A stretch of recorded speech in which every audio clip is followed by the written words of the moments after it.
जय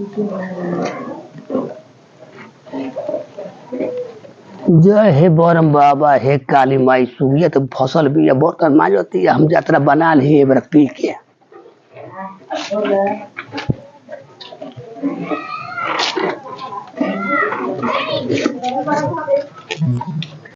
चाउर लेके आओ थे।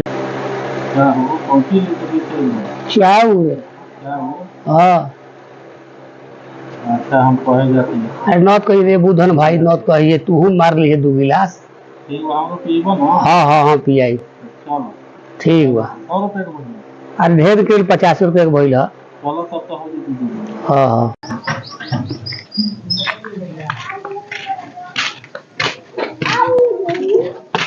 सुगुची आई आवा बैठ लावत मीठा पानी।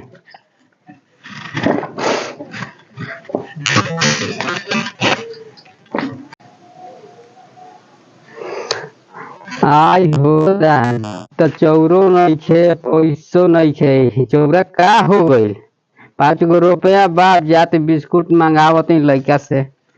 क्या करे नतिया का बेटा तो सब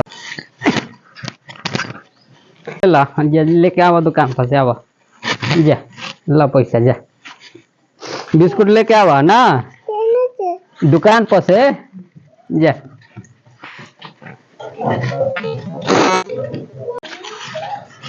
रुका कहिए 5 वाला बिस्कुट दा ना जा।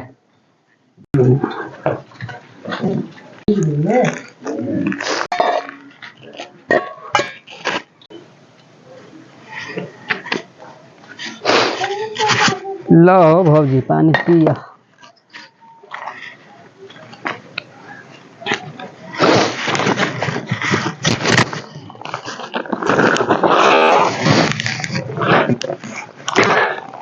क्या समाचार बाजा हो भौजी?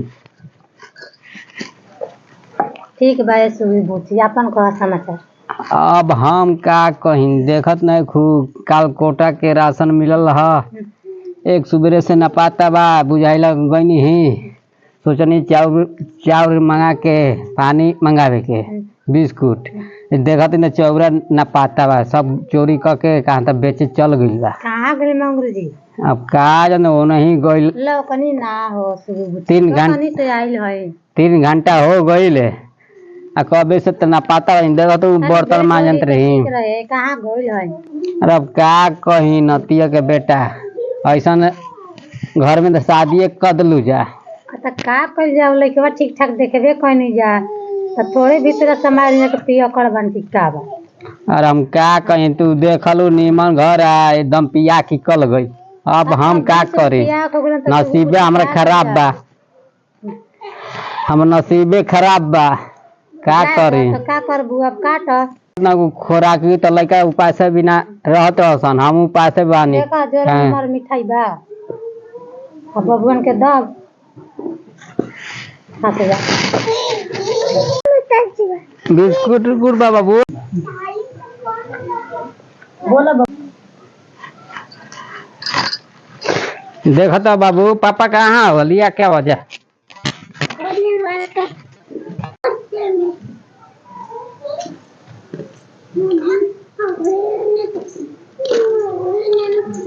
भौजी क्या हो? प्रणाम भौजी। खुश रह फुलाउची, क्या समाचार है? सब ठीक है भौजी, अपन बताओ।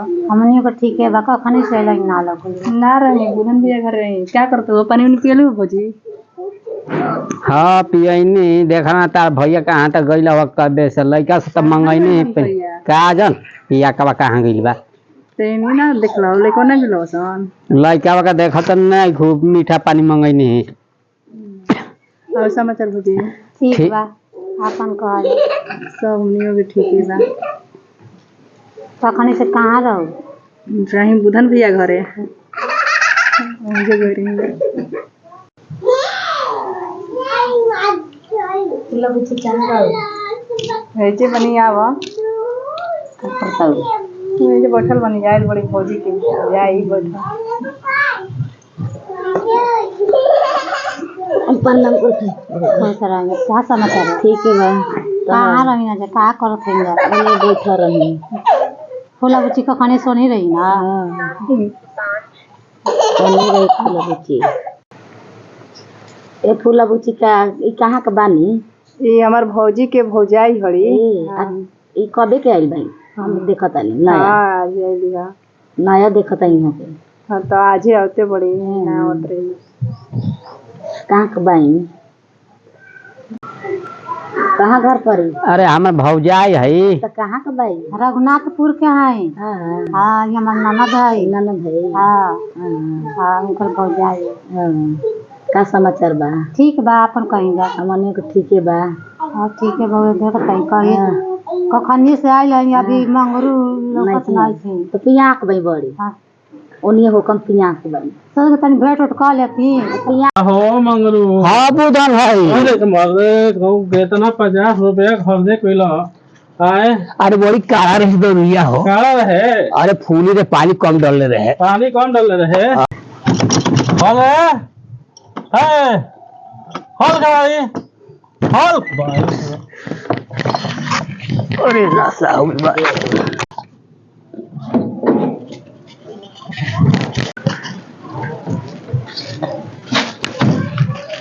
आई हो दादा पी पी के आवी नतिया का बेटा देखत नहीं तू हो भौजी देख कहा तू जाना अयो दादा ऐसे क्यों जला दादा देखत देखत नहीं तू भौजी देख ला नाटक घर में खुराक ही नहीं खे ना चावल बना ना कुछ बा देख ला नाटक आज लक्षण उतार देखो भौजी इनकरा देखा आज छुड़ा देता लक्षण पी के आवत नतिया का बेटा खुराक ही नहीं के पी के आवत ना एक नाम मेरा बाल बच्चा रोवत पी के आवत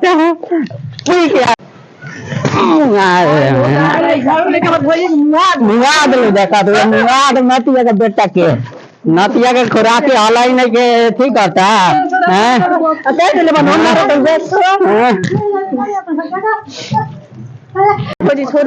हाँ भौजा आई रही 4 घंटे से कहाँ रहे नतिया अरे नतिया मुंगाई रे पंचायत बलेश्वर काका भी करल जी सर मैं आज मुंगाई क्या भैया के मुंगाई हमें 4 घंटे भौजा जो भूखा गया ऐसा ही नतिया का बेटा ऐसा ही रहता है अभी क्या झगड़ा चलो खाली पिया की लोग रे नतिया का बेटा मांगरो हमारे भाई मांगरो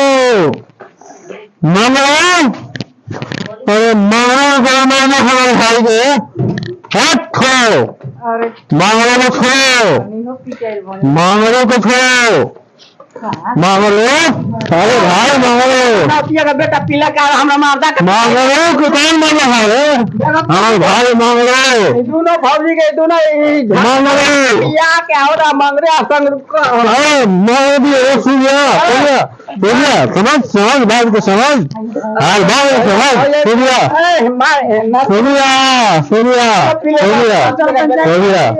सुनो